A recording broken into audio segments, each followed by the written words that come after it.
c'était toute ma vie. J'avais connu qu'une société, celle-là. Et en même temps, c'était un retour au sens. Parce que je me suis dit, mais là, je ferme une porte.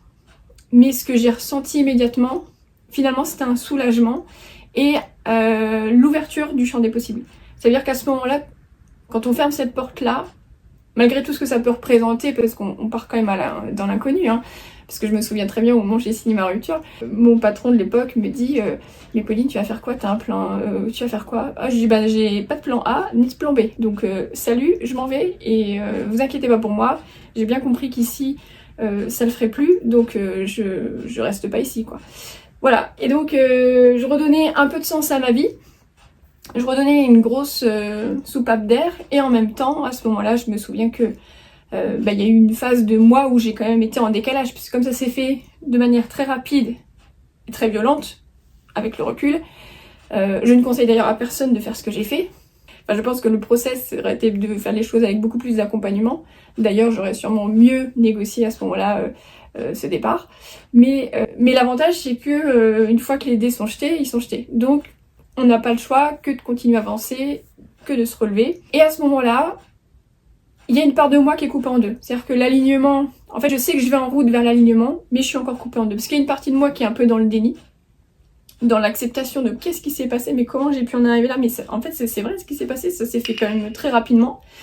Donc il y a une partie qui est coupée en deux, parce qu'il y a du coup tous mes anciens collègues, il y a tous mes managers qui m'appellent et qui me disent mais Pauline, c'est pas possible, tu veux pas nous faire ça, tu veux pas... Nous on compte sur toi, il faut que tu reviennes, nous on voulait que tu reviennes, etc. Donc là il y a la partie affect qui nous tient encore en arrière. Et il y a la partie finalement où on se dit non mais là c'est fini, donc là j'avance vers autre chose.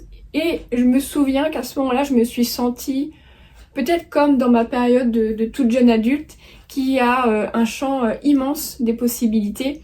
Vous savez, ce moment où on finit nos études et qu'on a le choix finalement, on a plein de sociétés où on peut aller et on a quand même le choix de choisir sa route.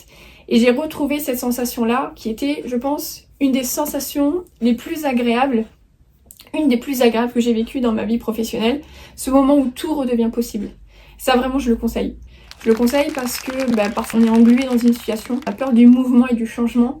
Et en fait, juste, même sans savoir où on va se dire je peux y aller, déjà ça change beaucoup de choses. Donc il y a une partie de déni, puis il y a une partie j'avance vers quelque chose qui n'est pas encore clair, mais j'ai des idées qui me viennent. Après cette rupture au travail, je me dis que je veux donner un nouveau sens à ma vie, ouvrir des nouvelles portes, me créer des nouvelles perspectives, d'autres opportunités, et vivre un peu autrement.